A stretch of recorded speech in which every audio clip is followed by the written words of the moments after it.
The espresso machine hissed behind me, its familiar screech almost drowning out the soft jazz playing overhead. It was nearly midnight, and my feet ached in the cheap black flats I'd bought on clearance last month. The leather was already cracking at the edges, just like everything else in my life, worn thin, barely holding together. "Order up, Ellie," Marco called from the kitchen, sliding a plate of tiramisu across the counter. I caught it with practiced ease, balancing it alongside a cup of espresso on my tray. Cicero's was one of those hidden gems in Chicago that somehow survived on reputation alone. Wood-paneled walls, leather booths worn smooth from decades of use, and chandeliers that cast everything in a warm amber glow. It was old-world Italian elegance that attracted a certain clientele, people with money, influence, and secrets. I'd been working here for 8 months, ever since I'd fled Boston with nothing but a duffel bag and the desperate need to disappear. "Table 7, corner booth," Marco added unnecessarily. I knew exactly who sat at table 7. He'd been coming in every Thursday for the past 6 weeks, always at 11:30 p.m., always alone except for the hulking figure who sat at a separate table nearby, never ordering more than coffee. The corner booth was the most secluded in the restaurant, half hidden by a decorative pillar and offering a clear view of both entrances. My pulse quickened as I approached, feeling the weight of his gaze before I even turned the corner. There was something magnetic about him, something that made the air feel charged whenever he was near. "Your espresso and tiramisu, sir," I murmured, carefully setting down the delicate cup and plate. "Adriano Vitali. At least, that's the name he gave when he made reservations. But I knew better. I'd recognized him the moment he first walked through the door 6 weeks ago. Though I'd been careful not to show it, how could I forget the face that had haunted my nightmares for the past year?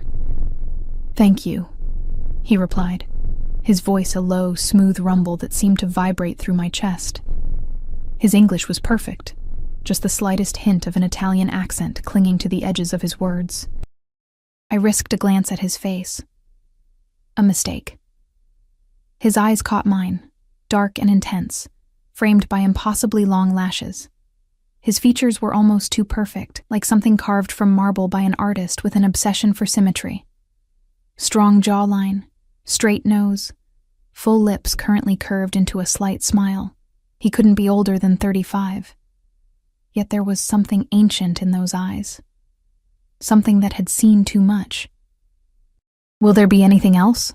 I asked, fighting to keep my voice steady.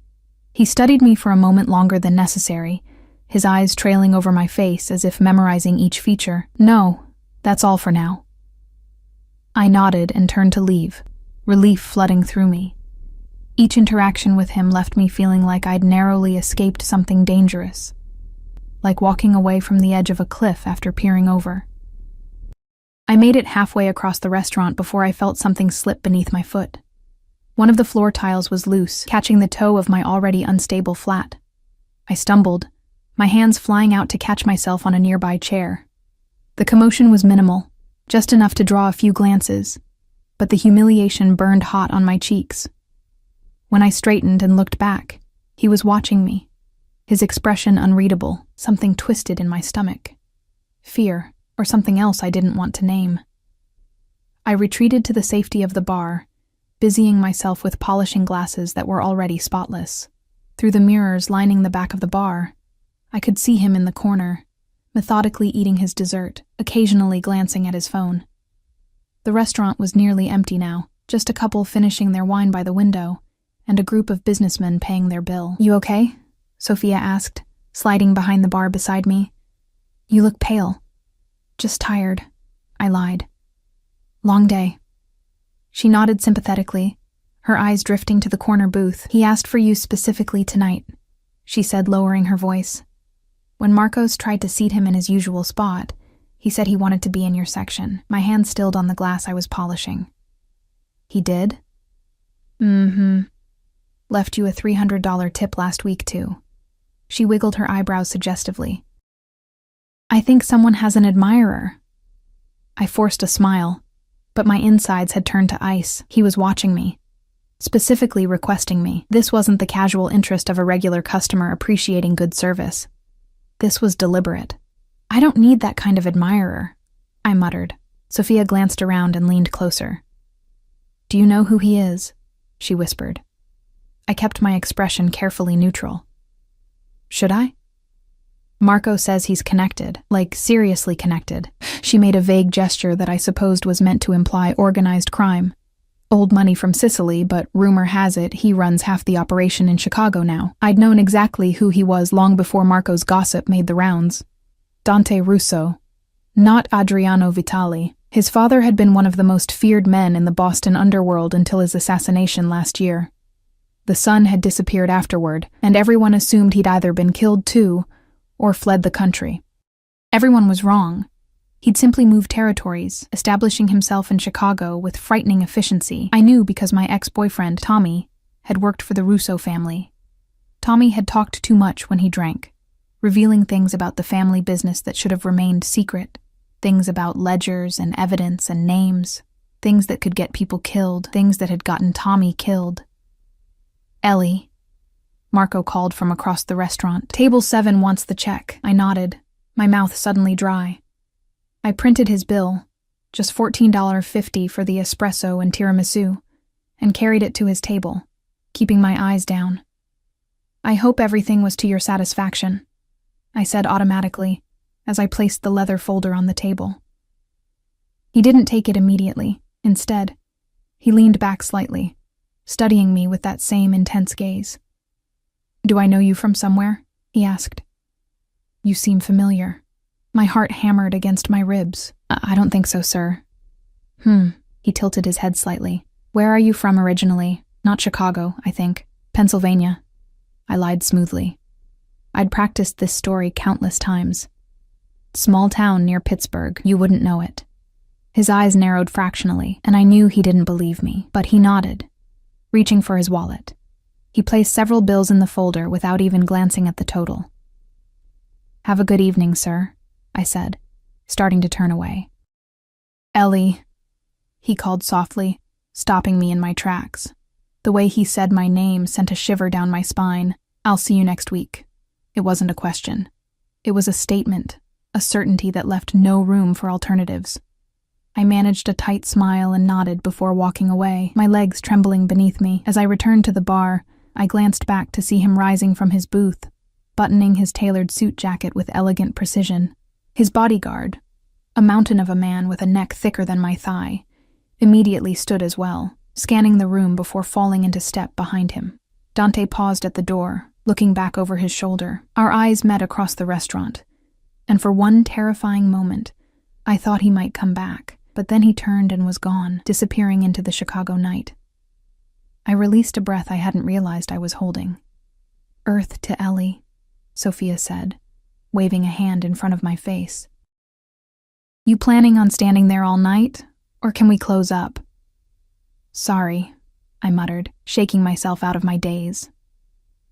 By the time we finished closing, it was nearly 2 a.m. I shrugged into my worn peacoat, pulling the collar up against the bite of the late autumn wind. Marco and Sophia offered to share an Uber, but I declined. My apartment was only 6 blocks away, and I needed the walk to clear my head. Chicago at night was a different creature than during the day. The wind whipped between the buildings, carrying the scent of the lake and the lingering aroma of food from late-night eateries. My footsteps echoed on the sidewalk, joining the distant sounds of traffic and the occasional shout of revelers stumbling home from bars. I was 2 blocks from my apartment when I noticed the black SUV crawling along the street beside me. My pulse spiked, and I quickened my pace, keeping my head down. The vehicle pulled ahead, stopping at the corner. The passenger window rolled down. "Get in," a voice commanded. The same voice from the restaurant, but harder now, stripped of its polite veneer. I stopped, adrenaline flooding my system.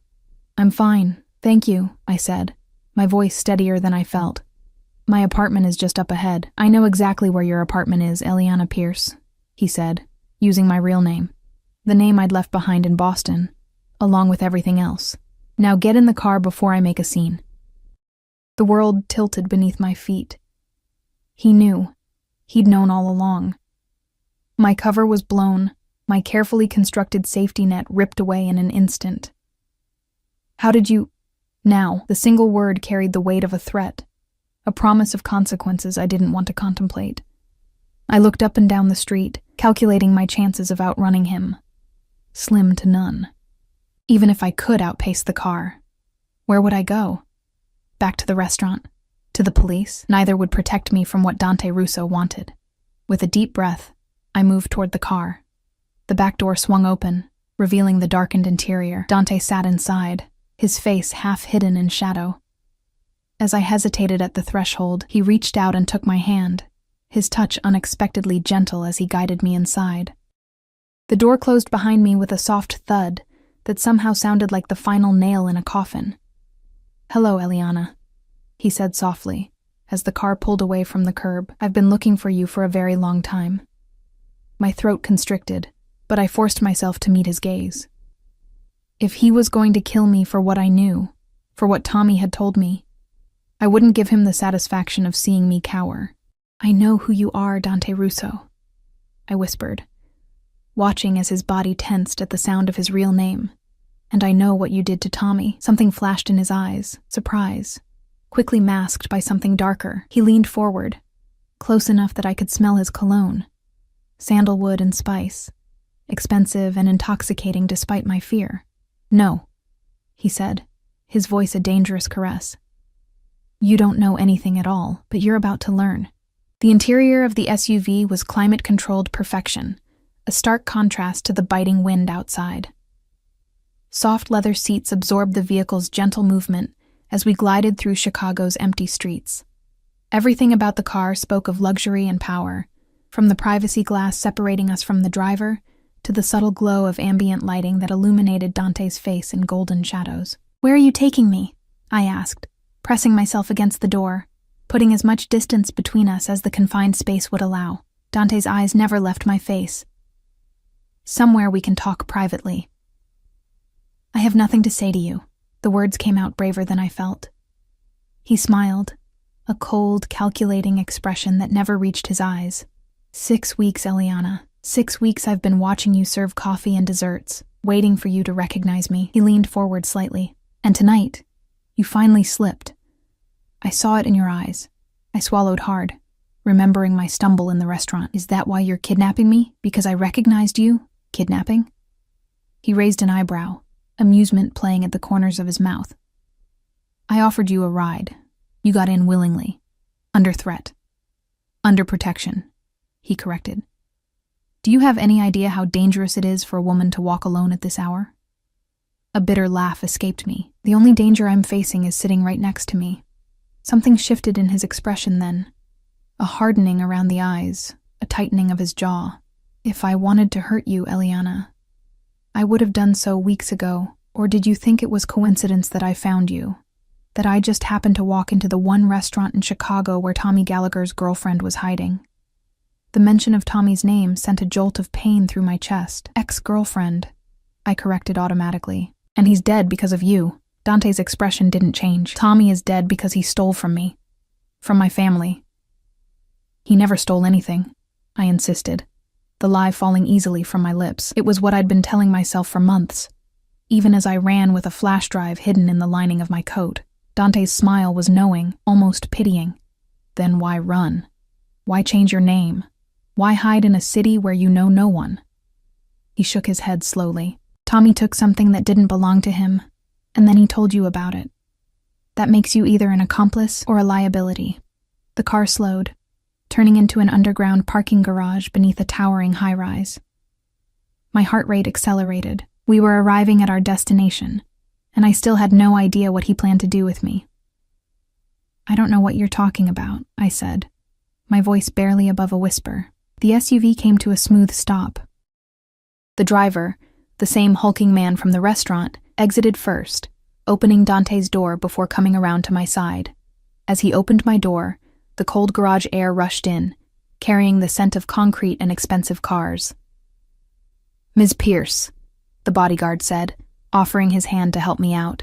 I ignored it, climbing out on my own, my legs unsteady beneath me. Dante appeared beside me, uncomfortably close. "This way," he said, placing a hand at the small of my back to guide me toward a private elevator. His touch burned through my thin coat, sending an unwelcome shiver up my spine. The elevator required a keycard and fingerprint scan. As we ascended, I studied my reflection in the mirrored walls. Pale face, dark circles under wide, frightened eyes, blonde hair pulled back in a messy ponytail. I looked exactly like what I was, a waitress at the end of a long shift, not someone prepared for a confrontation with one of the most dangerous men in Chicago. Beside me, Dante looked completely at ease, checking his phone with casual indifference. The juxtaposition of our reflections was almost comical. Him in his tailored Italian suit that probably cost more than I made in 3 months. Me in my black polyester uniform that smelled faintly of coffee and garlic bread. The elevator opened directly into a penthouse apartment. Floor-to-ceiling windows showcased Chicago's glittering skyline. The city spread out below us like a carpet of stars. The space was minimalist and modern. All clean lines, neutral colors, and tastefully arranged artwork that I suspected might be originals. "Welcome to my home," Dante said, removing his suit jacket and draping it over a sleek leather chair. "Can I offer you a drink?" The casual hospitality threw me off balance. "Are you serious?" "Completely." He moved to a bar in the corner, selecting a crystal decanter. "Scotch? Wine? Something else?" "I want to leave," I said, standing rigidly by the elevator. He poured amber liquid into 2 glasses, ignoring my request. "You're free to go whenever you want, Eliana. The elevator won't stop you." He turned, offering me one of the glasses. "But first, let's discuss what you took from me." I made no move to take the glass or step further into the apartment. "I didn't take anything from you," Dante sighed, setting both glasses on a side table. "Tommy accessed confidential files from my family's servers. Financial records, client information, evidence that could destroy operations my father spent decades building." His voice remained conversational, as if discussing the weather. The data was copied onto a drive that was never recovered after his unfortunate accident. My mouth went dry. "Murder, you mean, not an accident. Call it what you will." He shrugged. "The fact remains, those files disappeared the same night Tommy did. And a week later, so did you." His eyes fixed on mine, searching. "Quite the coincidence, don't you think?" I forced myself to hold his gaze. "I left because I was afraid, because my boyfriend had just been found floating in Boston Harbor with a bullet in his head. And you thought you might be next?" He moved closer, his steps measured and deliberate. "Why would you think that, unless you had something worth killing for?" My back pressed against the wall beside the elevator. There was nowhere else to retreat. "Stay away from me." He stopped, leaving just enough space between us that I could still breathe, could still think. "I've spent the last year tracking every lead, following every whisper that might point to those files. Do you know what I found?" He didn't wait for my answer. "Nothing. Until 3 months ago, when a facial recognition program flagged a waitress in Chicago who looked remarkably like Eliana Pierce. My heart pounded in my ears. If you think I have these files, why wait 6 weeks? Why the charade of coming to the restaurant, leaving ridiculous tips, pretending not to know me?" Something darkened in his expression. "I needed to be sure it was you, and I needed to know if you were working with someone." His voice dropped lower. "Are you, Eliana? Is someone else pulling your strings?" "No," I answered truthfully. "There's no one." He studied me for a long moment, then abruptly stepped back. "Good. That simplifies things." He retrieved the drinks, offering one to me again. "Now, can we please have this conversation like civilized people? I promise you're in no danger, at least not at the moment." The implied threat hung in the air between us. My options were limited. I could continue denying everything, but Dante clearly had resources I couldn't match. He'd found me once. He could find me again if I ran. I accepted the glass, needing something to occupy my trembling hands. The scotch burned my throat as I took a small sip, but the warmth that spread through my chest was oddly comforting. "Sit." Dante gestured toward an elegant sofa facing the windows. When I hesitated, he added, "Please." I perched on the edge of the sofa, keeping my back straight, my body poised for flight. Dante settled in a chair opposite me, swirling the scotch in his glass before taking a measured sip. "I'm not interested in hurting you," he said, his voice gentler than before. Despite what you may believe about me, I'm not my father. I don't kill without purpose. That's supposed to reassure me? A hint of a smile touched his lips. It should. It means your survival is entirely within your control. He set his glass down, leaning forward. Give me the files, and you're free to go. Start a new life, anywhere you want. I'll even provide the funding. Consider it a finder's fee. The offer hung in the air between us, tempting in its simplicity. But I knew better than to trust the word of a man like Dante Russo. And if I don't have them? I asked. His expression hardened. Don't insult my intelligence, Eliana. Tommy trusted you above everyone else. He would have given them to you for safekeeping. A memory flashed through my mind, Tommy showing up at my apartment at 3 a.m., his face ashen with fear. Hold on to this, he'd said, pressing the drive into my palm. Don't tell anyone you have it. It's insurance in case something happens to me. Less than 12 hours later, he was dead. I dumped it. I lied, watching Dante's face carefully. In the harbor, right after I heard what happened to Tommy. I was scared, and I didn't want anything connecting me to him. Anger flashed in his eyes, quickly controlled but unmistakable. You expect me to believe that you threw away the only leverage you had? The only thing keeping you alive? I didn't know what was on it, I insisted. I just knew it got Tommy killed, and I wanted no part of it. Dante stood abruptly, pacing to the window. His reflection stared back, imposed over the city lights, powerful, dangerous, caged. Do you know what was on that drive, Eliana? I remained silent, unsure what answer would keep me safest. He turned, his face half in shadow. Evidence, names, accounts. Things that could destroy my family's business, yes, but also things that could protect it. My father was not a trusting man. He kept records on everyone. Allies, enemies, politicians on the payroll, cops who looked the other way. His voice had taken on an edge of desperation I hadn't heard before. That drive doesn't just threaten me. It threatens a delicate balance that's kept the peace in this city for decades. I watched him carefully, processing this new information. Tommy had never told me exactly what was on the drive, only that it was worth millions to the right buyer. Worth dying for, apparently. If what you say is true, I said slowly, then it's gone. I destroyed it. Dante's eyes narrowed. I don't believe you. That's not my problem, I replied, setting down my barely touched drink and standing. I've told you what I know. If you're not going to kill me, then I'd like to leave now. He moved with surprising speed, closing the distance between us in 3 long strides. His hand caught my wrist, not painfully tight but firm enough that I couldn't pull away. You're not going anywhere until I have that drive, he said, his face inches from mine, one way or another. I tried to step back, but my legs hit the sofa behind me. Let go of me. Something shifted in his expression, the cold calculation giving way to something more complicated, more human. His grip on my wrist loosened slightly, but he didn't release me. I can protect you, he said, his voice dropping to almost a whisper. Others are looking for that drive too. People who won't be as patient as I've been. I don't need your protection, I snapped, even as a chill ran down my spine at his warning.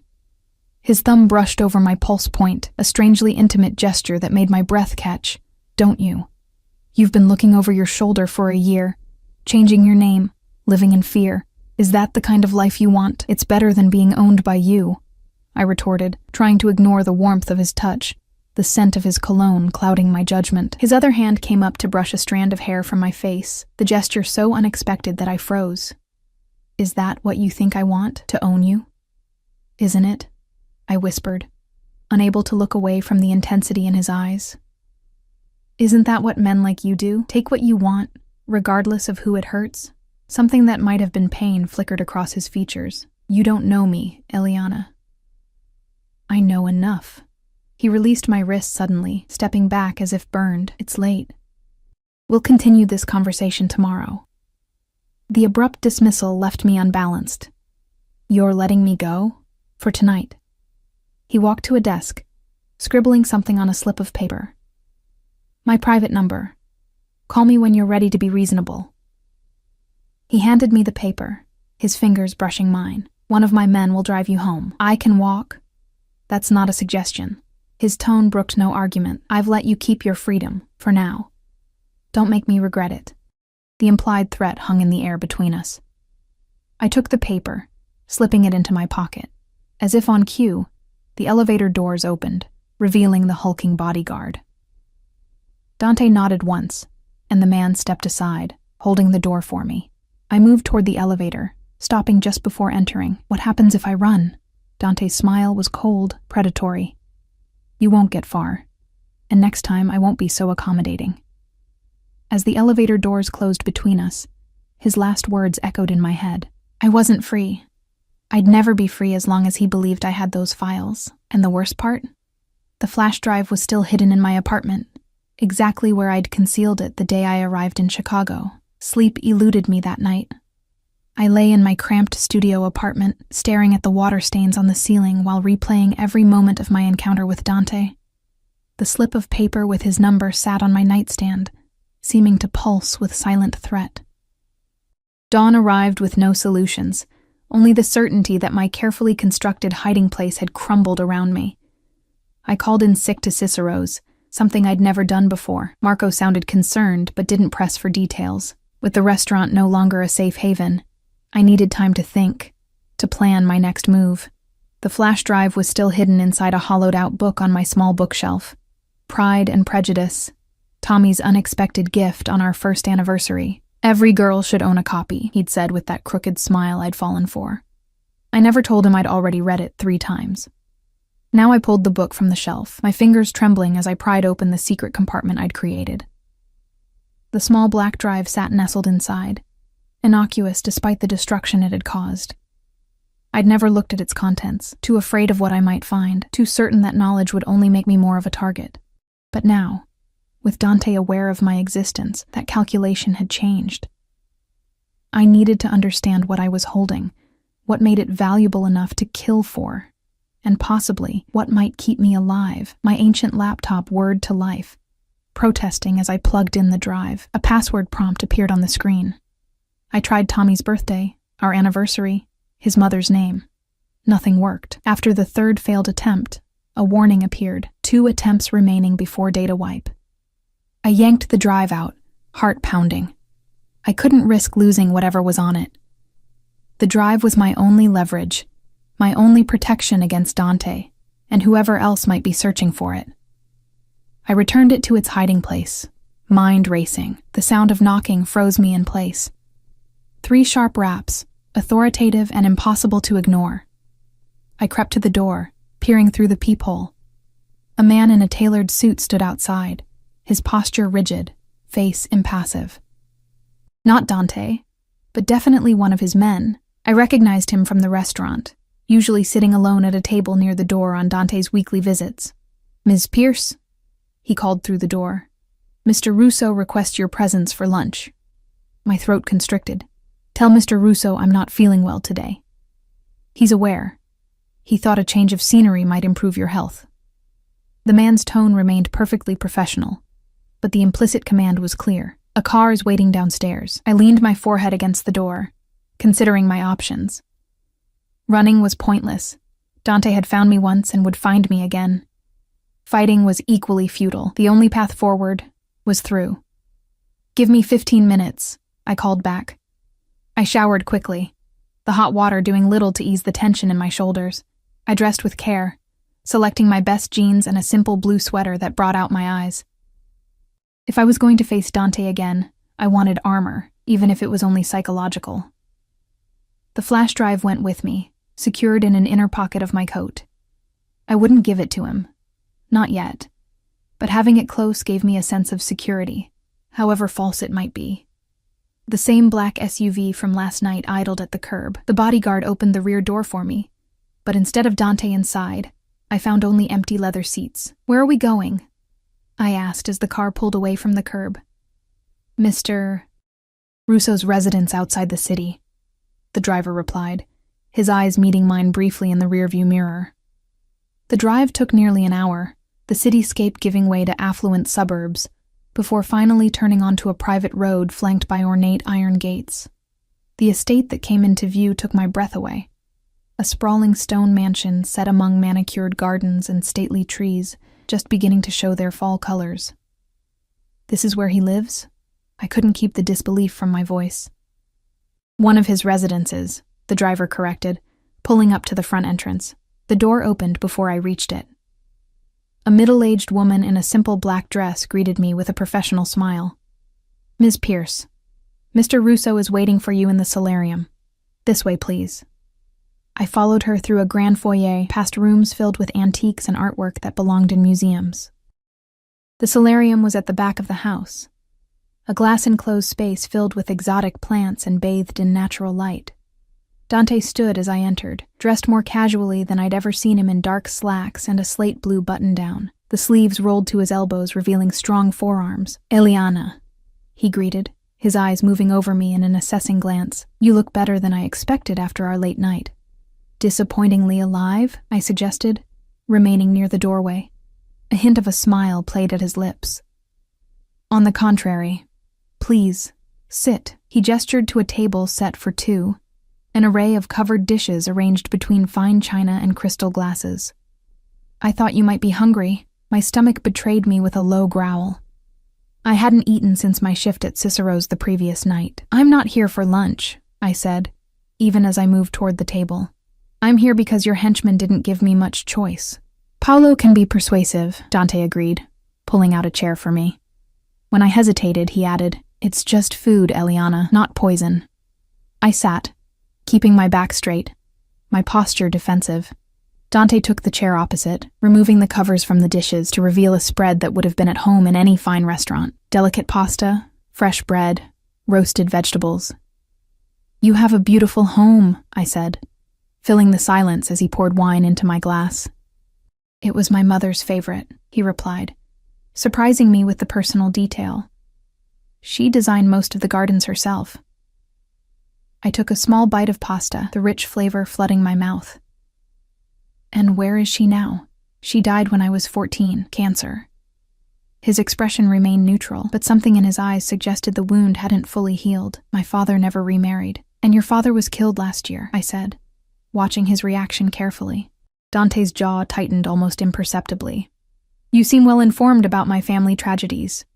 "Tommy talked about your family sometimes," I admitted. "Usually when he was drunk." "And what else did Tommy share when he was drunk?" Dante asked, his voice deceptively casual. I met his gaze steadily. "Nothing worth dying for." He studied me for a long moment before speaking again. "I had nothing to do with Tommy's death, Eliana." The statement was so unexpected that I laughed. "You expect me to believe that? He stole from you. And then he turned up dead. It doesn't take a genius to connect those dots. The world I operate in is more complicated than you understand." Dante set down his fork, leaning slightly forward. "Yes, Tommy betrayed me. Yes, he stole information that could destroy everything my family built. But I didn't order his death. Then who did? That's what I've been trying to figure out for the past year."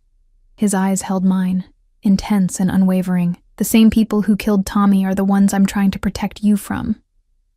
I wanted to dismiss his words as manipulation, but something in his expression gave me pause. "Why would you protect me? Because you have something they want," he answered simply. "And because I don't like loose ends." "I'm a person, not a loose end," I snapped. His expression softened slightly. "Poor choice of words. What I meant is that I take responsibility for the people in my orbit. Tommy worked for me. His actions put you in danger. That makes your safety my concern." "How noble," I muttered, taking a sip of wine to hide my confusion. This wasn't how I'd expected this conversation to go. Dante was supposed to be the villain in this story, not someone claiming to protect me. "It's not nobility, it's practicality," he corrected. "The files on that drive contain sensitive information about my operations, yes, but they also contain evidence of corruption in Chicago's police department and city hall. If that information fell into the wrong hands, the resulting power vacuum would spark a war that would destroy this city." I set down my glass carefully. "You still think I have it. I know you do." His certainty was unnerving, "and I think you brought it with you today." My hand moved instinctively toward my coat pocket before I could stop myself. Dante's eyes tracked the movement, a smile of satisfaction spreading across his face. As I thought. You don't know anything, I said, but the denial sounded hollow even to my own ears. Dante leaned back in his chair, surprisingly relaxed for a man discussing matters of life and death. Last night I had my people do a more thorough background check on you. Harvard graduate, magna cum laude. Recruited by 3 investment banks before choosing a non-profit focused on financial literacy in underserved communities. His voice held a note of genuine admiration. Impressive credentials for someone slinging espresso at an Italian restaurant. I pushed my plate away, appetite gone. What's your point? My point is that you're smart, too smart to run without insurance. He took a sip of his wine, watching me over the rim of his glass. Too smart to destroy the only leverage you had. Maybe I'm also smart enough to know when I'm in over my head, I countered. Maybe I wanted nothing to do with whatever got Tommy killed. And yet here you are, he gestured between us, still in possession of the very thing that put a target on your back. I stood abruptly, unable to sit still under his scrutiny any longer. What do you want from me, Dante? Just tell me so we can end this game. He rose as well, moving around the table until he stood before me, close enough that I had to tilt my head to maintain eye contact. I want the drive, obviously. But more than that, I want to know who's working against me, who killed Tommy, who's been systematically targeting my operations for the past year. And you think the answer is on the drive? I think it might be, he admitted. But there's a problem. The files are encrypted, with a failsafe that will wipe everything after too many failed password attempts. I'm guessing Tommy gave you the password. I shook my head. He didn't tell me anything about a password. Frustration flashed across Dante's features. Think, Eliana. Did he say anything unusual the last time you saw him? Leave any clues? The memory of that night rushed back. Tommy's pale face, his shaking hands as he pressed the drive into my palm. It's insurance, he'd said.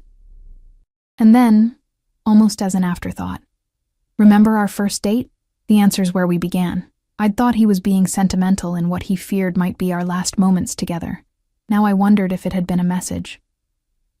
Our first date, I murmured, almost to myself. Dante's eyes sharpened. What about it? I hesitated, uncertain whether to share even this small piece of information. But if Dante was telling the truth, if someone else had killed Tommy and was now hunting for the drive, I needed allies, even dangerous ones. Tommy mentioned our first date the night he gave me the drive, I admitted. We went to the aquarium. He said something about where we began. I thought he was just being nostalgic. Or giving you a hint about the password, Dante suggested, excitement bleeding into his voice. What exhibit did you visit first? What was memorable about that day? I closed my eyes, trying to recall details from a date 3 years ago. We started at the penguin exhibit. Tommy said they reminded him of me. Small, but fiercely determined. Penguins, Dante repeated, testing the word. Too obvious for a password, but maybe a derivative. It doesn't matter, I interrupted, opening my eyes. I'm not giving you the drive. His expression hardened. After everything I've told you, you still don't understand what's at stake. I understand perfectly, I countered. You want what's yours, but that drive is the only thing keeping me alive. The moment I hand it over, I become expendable.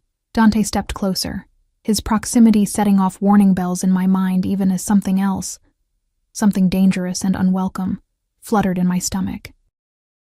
If I wanted you dead, Eliana, we wouldn't be having lunch in my mother's solarium, he said, his voice dropping to a low intensity that sent shivers down my spine. I would have had Paolo retrieve the drive from your apartment while you were working last night, and you would have disappeared without a trace. The brutal honesty of his statement hit me like a physical blow. He was right. If my death was his goal, I would already be dead. Then what do you want? I whispered, hating the tremor in my voice. His hand came up to my face, fingers brushing my cheek in a gesture too gentle for a man with blood on his hands. I want your help. Work with me to unlock the drive. Help me find out who's trying to destroy what my family built. Do that, and when it's over, I'll set you up anywhere in the world with enough money to start fresh. And if I refuse? His thumb traced my lower lip, the unexpected intimacy making my breath catch. I don't think you will. I stepped back, needing distance from his magnetic pull. You seem very confident for someone who's been chasing this drive for a year. A smile played at the corners of his mouth. I'm confident because I know you're as curious as I am about what's on it. About why Tommy died. His eyes locked with mine, seeing more than I wanted him to. You want answers as much as I do. He was right, and we both knew it. The mystery of Tommy's death, of the drive's contents, had haunted me for a year. Running hadn't brought me peace, only a different kind of prison built from fear and isolation. I want protection, I said finally, the decision crystallizing as I spoke. Real protection, not just words. And when this is over, I want enough money to disappear completely, new identity, new background, enough resources that I never have to look over my shoulder again. Done, Dante agreed immediately. But there's one condition. I tensed, waiting for the other shoe to drop. You stay here at the estate until we resolve this. His expression brooked no argument.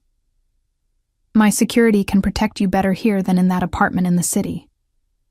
You mean you can keep an eye on me, I translated. He didn't bother denying it. That too. A gilded cage was still a cage. But at least in this one, I might find the answers I'd been searching for. And with Dante Russo as an ally instead of an enemy, I might actually survive long enough to use them. I'll need clothes, I said, the acceptance implicit in my words. And my laptop. Relief flickered across Dante's face, quickly masked by his usual control. Paolo will retrieve whatever you need. He extended his hand, a businesslike gesture at odds with the tension still simmering between us.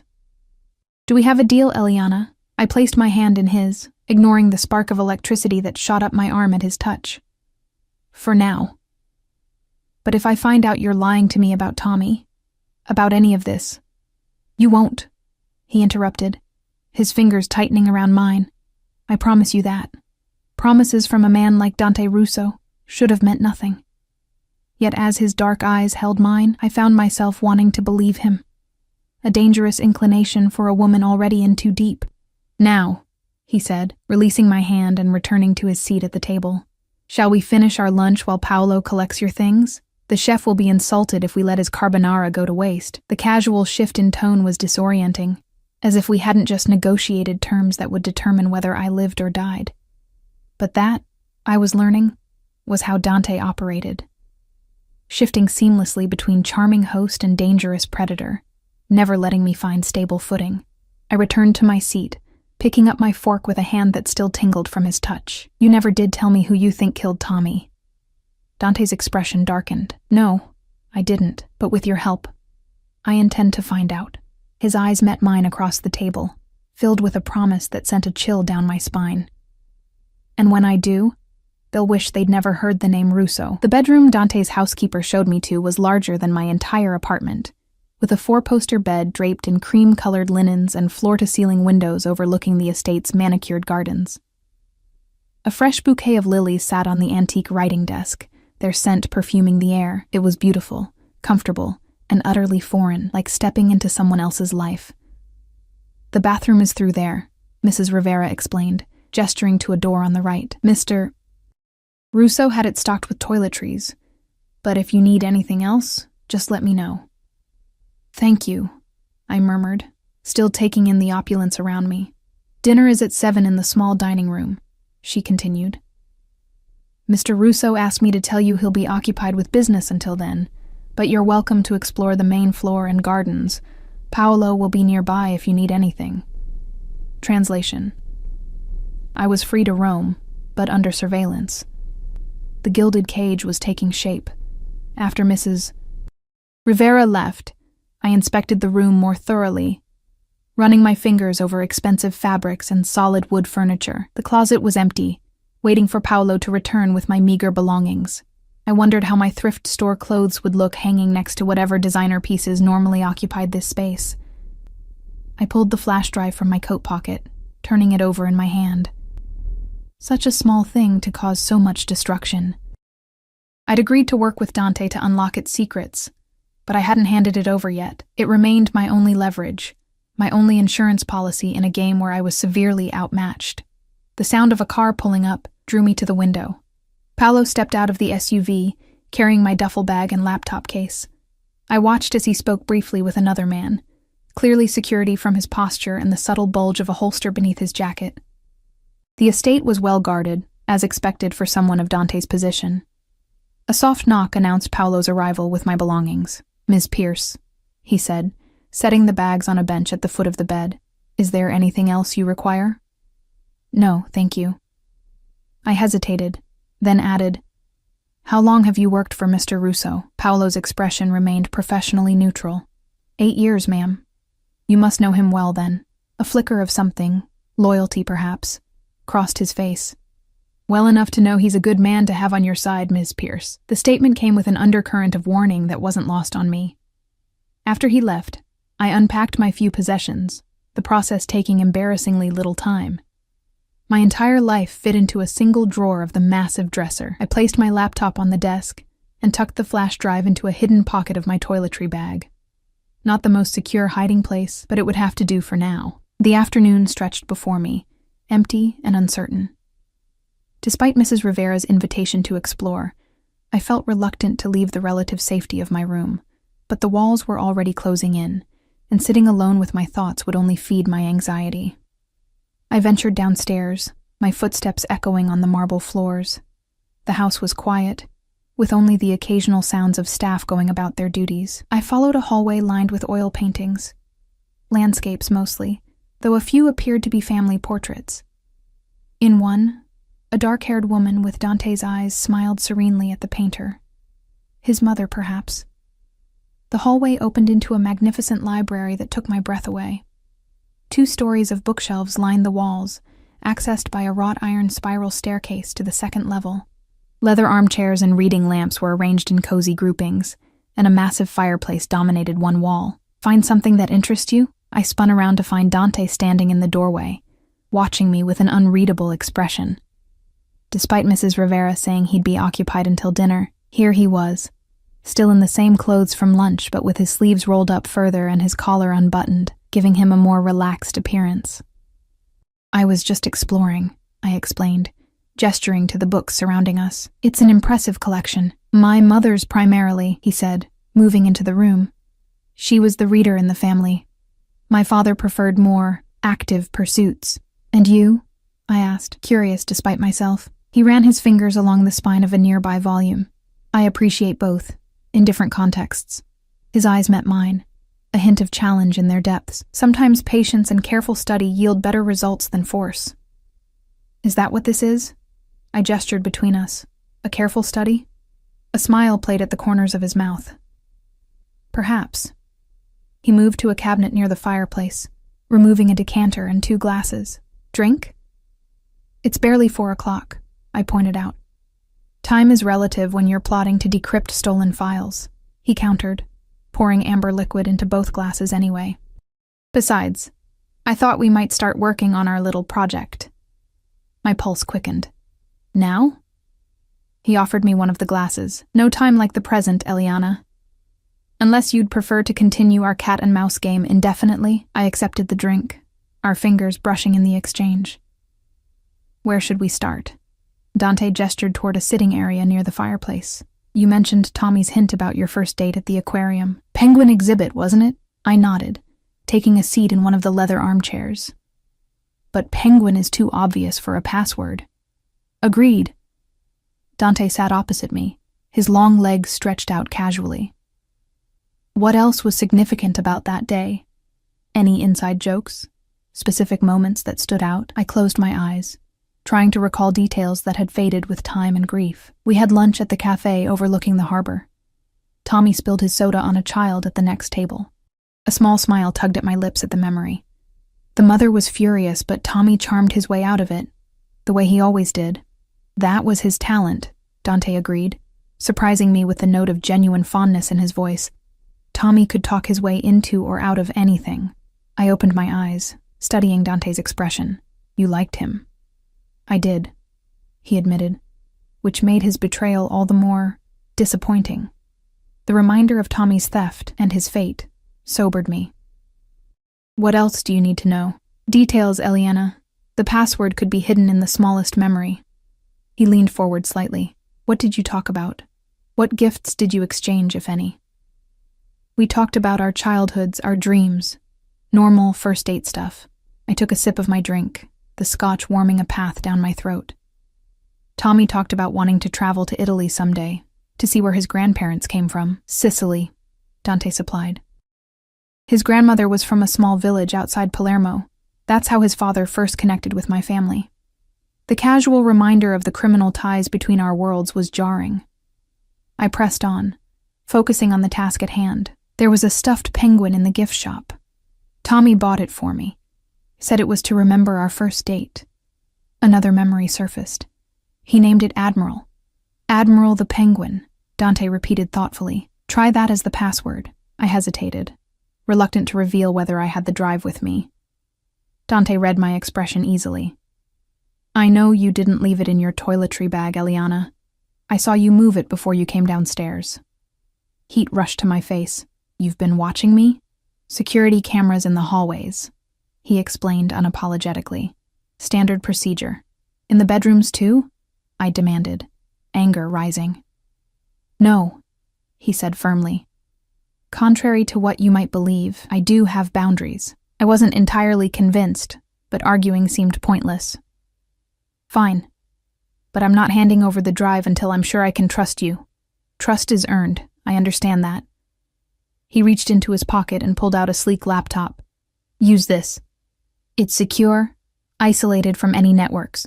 You can check the drive without risk of the data being intercepted. The gesture was unexpectedly reasonable. I studied him for a moment, trying to reconcile this accommodating man with the dangerous Mafia boss I'd been running from. Okay, I said finally, retrieving the flash drive from the inner pocket of my cardigan where I'd transferred it. But I'll type the password myself. Dante handed me the laptop with a slight bow of his head. Be my guest. I inserted the drive, watching as the same password prompt appeared on the screen. With a deep breath, I typed, Admiral the Penguin. Access denied.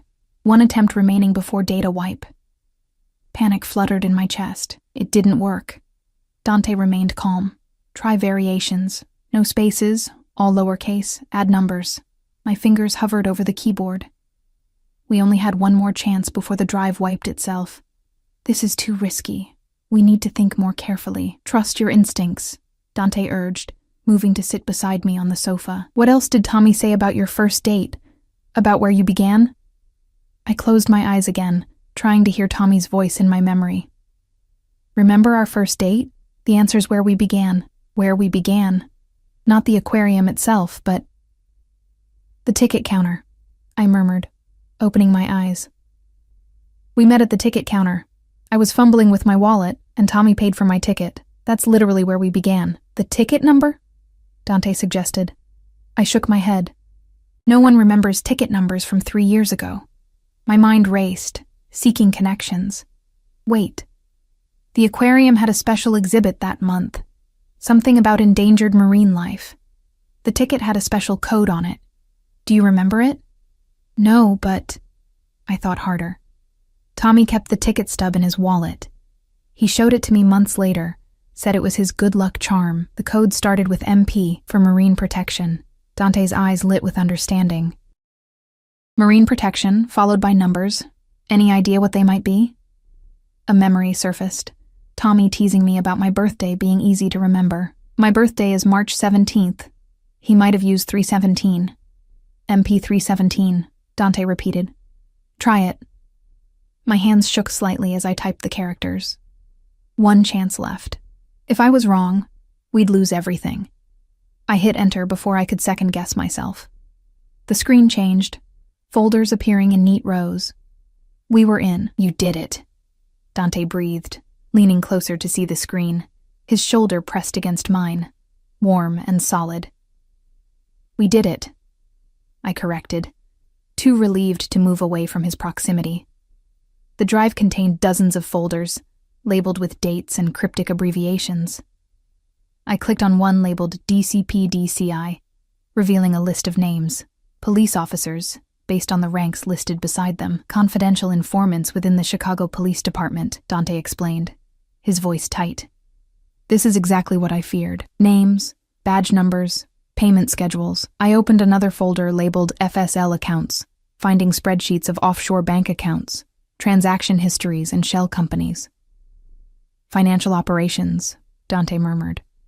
Laundering pathways, legitimate business fronts. He rubbed a hand over his face. If this fell into the hands of federal authorities, everything would collapse.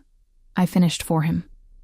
Yes, but it's more than that. He pointed to a folder labeled Rivals Intel. This contains information on every other organization operating in the Midwest, their operations, their weaknesses, their leadership structures. His expression darkened. In the wrong hands, this could spark a war that would leave Chicago's streets running red.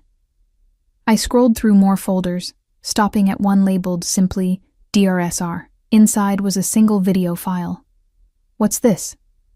Dante's body tensed beside me. Play it. I clicked the file. The video showed a dimly lit office, an elderly man sitting behind a desk. Dante's father, I assumed, based on the resemblance. He was speaking with someone off camera, his expression grim. The shipment arrives Tuesday, the elder Russo was saying. Make sure everything is in place. We can't afford another mistake like Baltimore.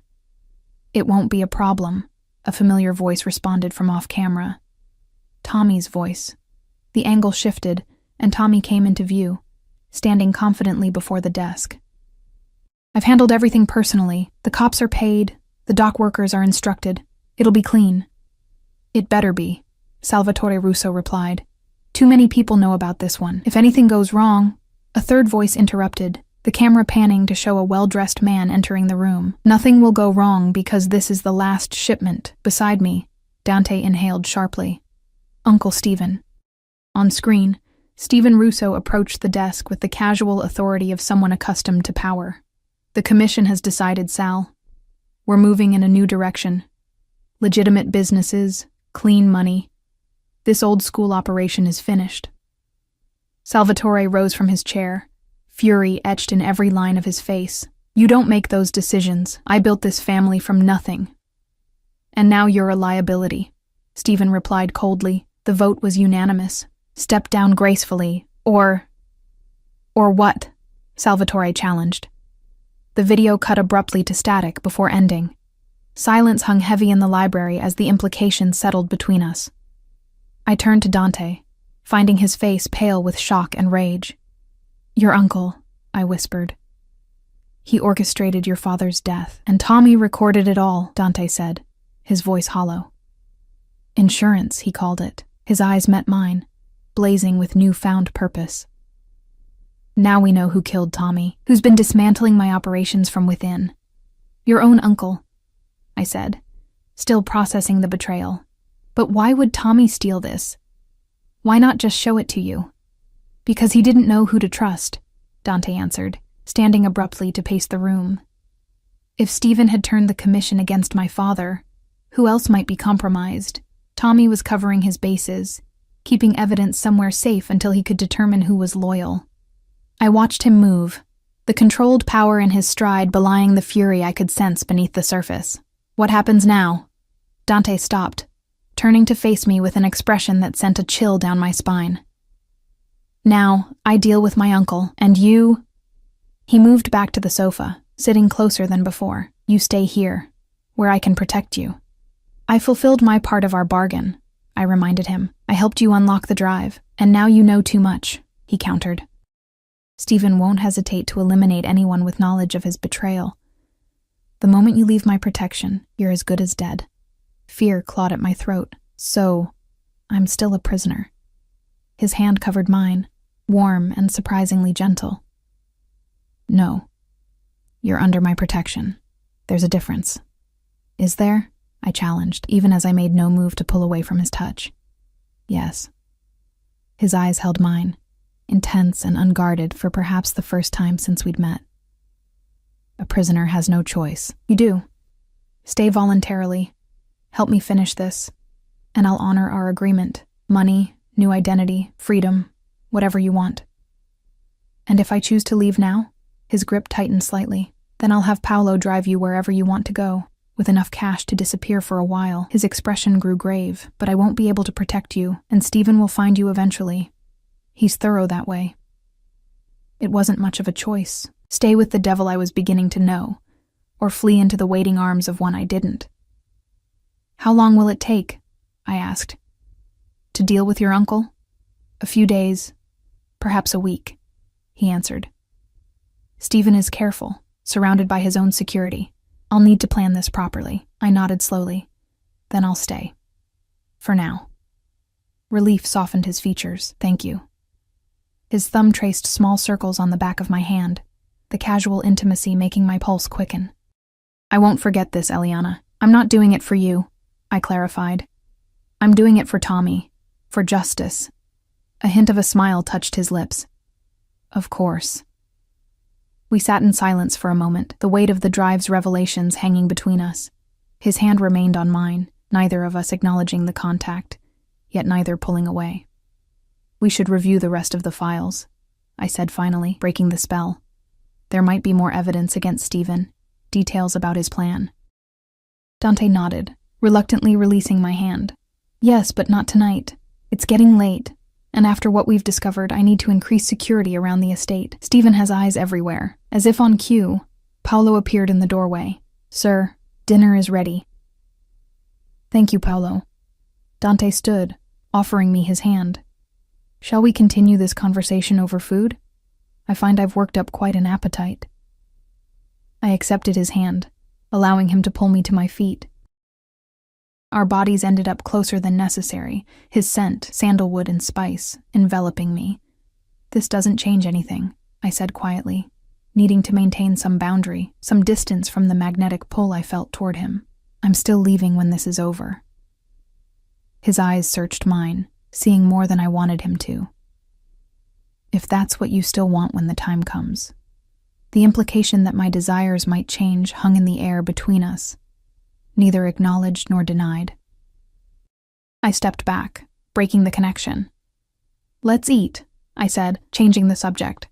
And then you can tell me exactly how you plan to bring down your uncle without getting us both killed in the process. Dante's smile was dangerous and somehow thrilling. With pleasure, Eliana, with pleasure. The next 3 days passed in a blur of strategy sessions and revelations. Dante and I combed through every file on the drive, uncovering the full extent of Stephen Russo's betrayal.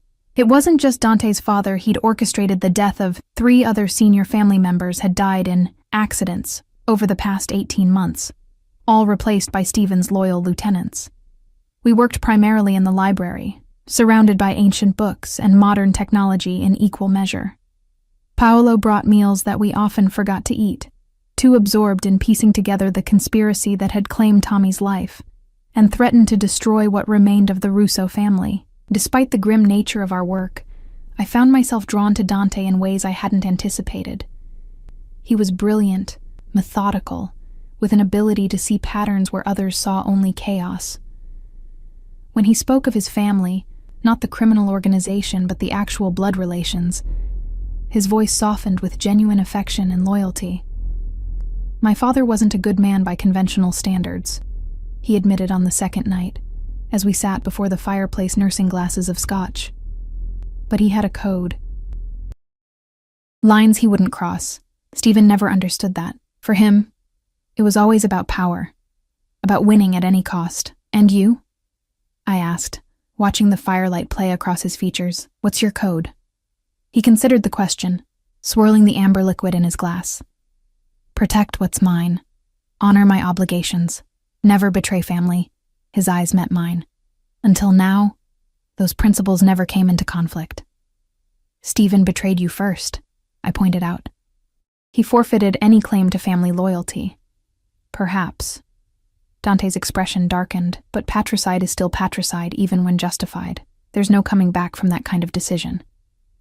I understood then that beneath his controlled exterior, Dante was wrestling with demons I could barely comprehend. The weight of family legacy, of blood obligation, pressed upon him even as he planned to destroy the very man who shared his name and blood. On the morning of the 4th day, I awoke to find a dress laid out on the bench at the foot of my bed, a simple but elegant black cocktail dress that looked like it had been made for me. Mrs. Rivera appeared with a tray of coffee and pastries. "Mr. Russo asked me to inform you that there will be a gathering tonight," she explained, setting down the tray. "Family business. The dress is for you, if it pleases you." My stomach tightened with apprehension. "What kind of gathering?" "A celebration of sorts," she replied carefully. "Mr. Stephen's birthday. The family gathers each year at his estate." The pieces clicked into place. Dante was making his move tonight, using his uncle's birthday as cover. My hands trembled slightly as I lifted my coffee cup. "Will I be expected to attend?" I asked, trying to keep my voice casual. "Mr. Russo will discuss the details with you. He's waiting in his study whenever you're ready." With that cryptic statement, she left me alone with my racing thoughts. I dressed quickly in jeans and a sweater, leaving the black dress untouched for the moment. The hallways felt different this morning, tenser somehow, as if the house itself sensed the coming confrontation. 2 new security men stood at the bottom of the grand staircase, nodding respectfully as I passed. Dante's study was at the back of the house, a masculine space of dark wood and leather with windows overlooking the expansive grounds. He stood at one of these windows, hands clasped behind his back, his posture rigid with barely contained energy. "You're planning something for tonight," I said without preamble. "At your uncle's party." He turned, his expression carefully neutral. "Yes." "Were you planning to tell me?" "I'm telling you now." He gestured to a chair across from his desk. "Please, sit." I remained standing. "I want to know exactly what you're planning, Dante. No half-truths, no vague assurances." A hint of a smile touched his lips. "Always direct. It's one of the things I admire about you, Eliana." He moved to his desk, retrieving a folder which he handed to me. "Tonight, Stephen hosts his annual birthday celebration. Family, close associates, corrupt officials who enjoy his patronage, all gathered under one roof." I opened the folder to find floor plans of an estate even larger than Dante's, along with security details and staff rotations. "You're going to kill him," I stated flatly. "I'm going to expose him," Dante corrected. "To the family, to the commission, to everyone who matters in our world. The evidence we've gathered is irrefutable. Once they see what he's done, they'll sanction his removal, and if they don't?" His eyes hardened. "Then I have contingencies." I closed the folder, my hands shaking slightly. "Where do I fit into this plan?" Dante's expression softened. "You don't. Not directly. You'll attend as my guest. Stay by my side throughout the evening. When the confrontation happens, Paolo will escort you to safety." "You're using me as cover," I realized. "Your uncle won't suspect anything if you bring a date." "It's not just that." He moved closer, close enough that I could see the tension in his jaw, the determination in his eyes. "I need someone I trust watching my back, someone who knows what's at stake."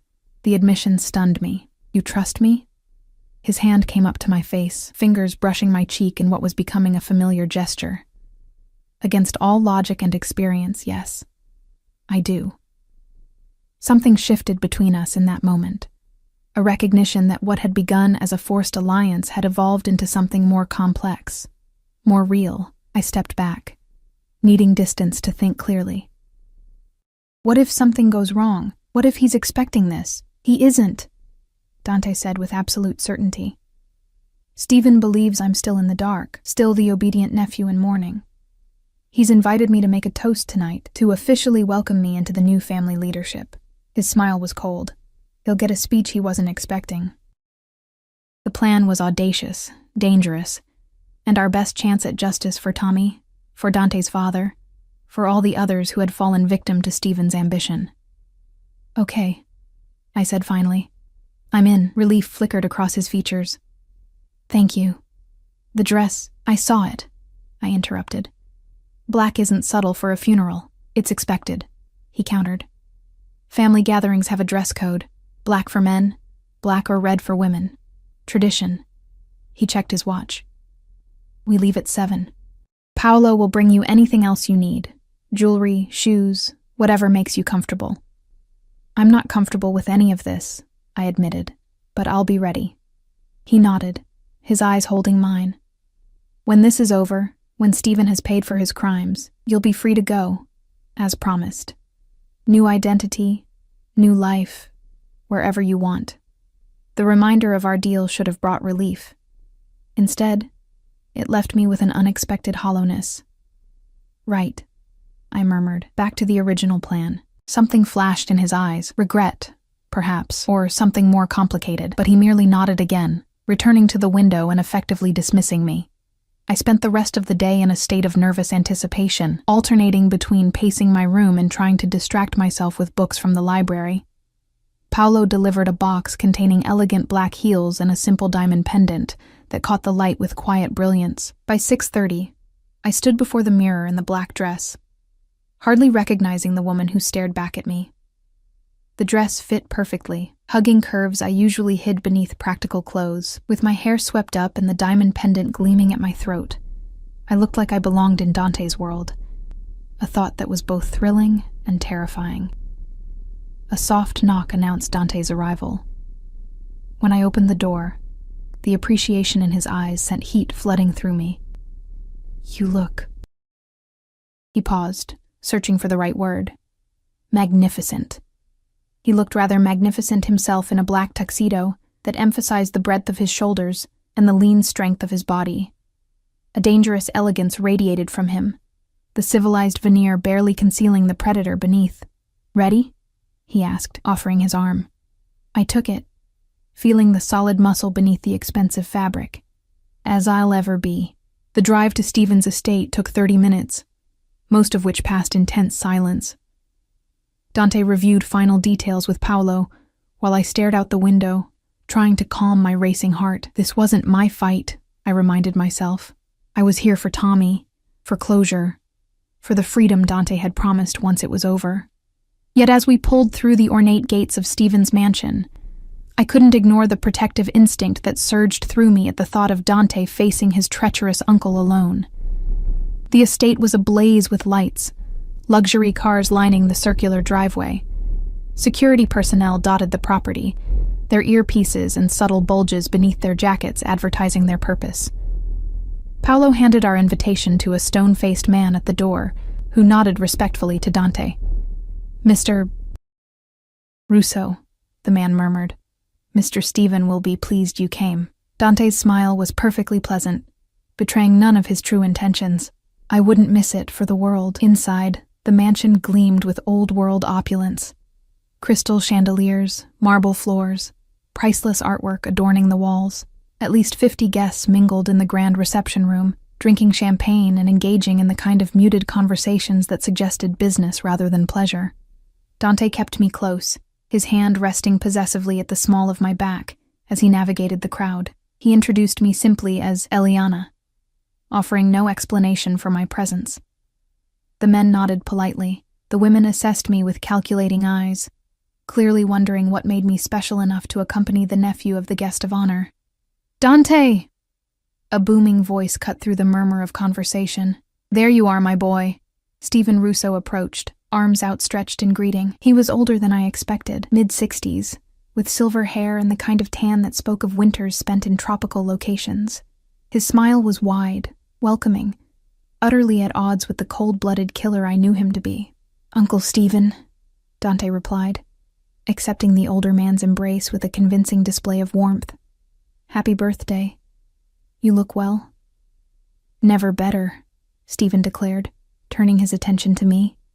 "And who is this lovely creature?" "Eliana Pierce," Dante said, his hand tightening slightly on my waist. "A recent acquaintance who's become quite important to me." Stephen's eyebrows rose in exaggerated surprise. "Is that so?" Well. He took my hand, bringing it to his lips in an old-fashioned gesture. "A pleasure, my dear. Any woman who can capture my nephew's attention is a rare find indeed." His eyes, the same dark shade as Dante's but lacking their depth, assessed me with unconcealed curiosity. "Have we met before? You seem familiar somehow." My heart stuttered. If Stephen recognized me as Tommy's girlfriend, everything could unravel. "I don't believe so," I replied smoothly. "I've only recently moved to Chicago." He continued to study me for a moment longer, before turning back to Dante. "You're still planning to make the toast later?" "Of course," Dante assured him. "I've been working on it all week." Stephen clapped him on the shoulder. "Excellent. Now, mingle. Enjoy yourselves." Dinner will be served at 9. He moved away to greet other guests, his departure leaving me slightly breathless with relief. He suspects something, I whispered to Dante. No, Dante replied, guiding me toward the bar. He's just trying to place you. Stephen prides himself on never forgetting a face. What if he connects me to Tommy? Dante's expression remained calm, but I felt the tension in his body. He won't. Tommy kept you separate from family business. One of his smarter decisions. We spent the next hour moving through the party, Dante introducing me to key family members and associates. I committed names to memory, noting who responded to Dante with genuine respect versus those whose deference seemed forced. If his plan succeeded, these power dynamics would shift dramatically before the night was through. At 9, we moved to an opulent dining room where place cards guided guests to assigned seats. I found myself between Dante and an elderly man introduced as a retired judge, one of many corrupted officials in the Russo family's pocket. Throughout the lavish meal, I watched Stephen holding court at the head of the table, accepting birthday wishes and regaling his guests with stories that prompted obedient laughter. Beside me, Dante ate little and drank less, his attention fixed on his uncle with predatory focus. As dessert was served, Stephen rose, tapping his glass for attention. Friends, family, honored guests. Thank you for joining me on this special evening, he raised his glass. To another successful year for our enterprises, and to the continued prosperity of the Russo family. Polite applause followed as everyone drank. Stephen gestured toward Dante, and now, I believe my nephew has a few words to share. This was it. The moment everything would change. Dante squeezed my hand beneath the table before rising to his feet, champagne glass in hand. Thank you, Uncle. His voice carried effortlessly through the room. It's an honor to be here tonight, celebrating with the man who has guided our family through a period of transition. Murmurs of agreement rippled around the table. Stephen nodded magnanimously. Family has always been the foundation of everything we do, Dante continued. The bonds of blood and loyalty that unite us, that make us strong when others would see us fall. He paused, his gaze sweeping the assembled guests. Which is why betrayal from within is the one sin that cannot be forgiven. A subtle shift in atmosphere, confusion, tension beginning to build. Stephen's smile faltered. My father, Dante said, his voice hardening, understood the value of evidence, of keeping records that might one day speak when those who created them could not. He set down his glass, reaching inside his jacket to withdraw a tablet. Would anyone like to see what those records reveal about my father's murder? About who truly ordered it? Chaos erupted. Stephen leapt to his feet, his face contorted with rage. Security, he shouted. Remove him. But the security men didn't move. Instead, Paolo and 3 other men I recognized from Dante's estate stepped forward, their weapons now visible. Your security has been relieved, Dante informed his uncle coldly. These men answer to me now. Stephen's eyes darted around the table, seeking allies, finding only shocked faces and uncertain loyalties. This is absurd, he blustered. Salvatore died in a car accident. Everyone knows this. Everyone was told this, Dante corrected. He tapped the tablet, and a video began playing on the large screen that dominated one wall of the dining room. It was the same footage we'd discovered on the drive, but extended now to show what happened after the abrupt cut. On screen, Stephen pulled a gun, pointing it at Salvatore's chest. The old ways are finished, Sal. Either accept retirement or accept this. My son will never let you get away with this, Salvatore warned. Stephen's laugh was cold. Dante? He's soft. Always has been. I'll bring him into the fold, guide him. By the time he's ready to take any real power, he'll be mine completely. The footage showed Salvatore lunging across the desk, Stephen firing twice, Tommy's shocked face as he witnessed the murder. Then Stephen turning to Tommy, clean this up. Make it look like an accident. Do this right, and there's a place for you at the top. The video ended, leaving a stunned silence in its wake. Tommy Gallagher recorded this, Dante explained to the room at large. Kept it as insurance. When Stephen discovered he had it, Tommy became a liability that needed to be eliminated, his eyes locked with his uncle's. Just like my father. Just like anyone who stands in the way of Stephen's ambition. An older man at the far end of the table stood slowly.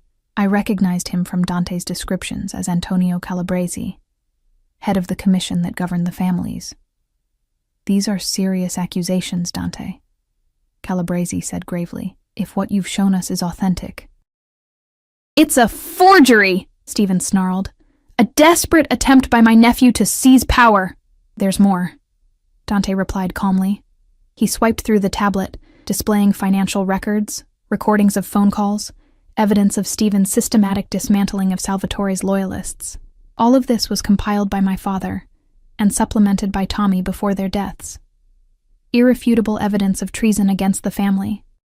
Calabresi studied the evidence, his expression growing darker with each revelation. Finally, he looked up, first at Stephen, then at Dante.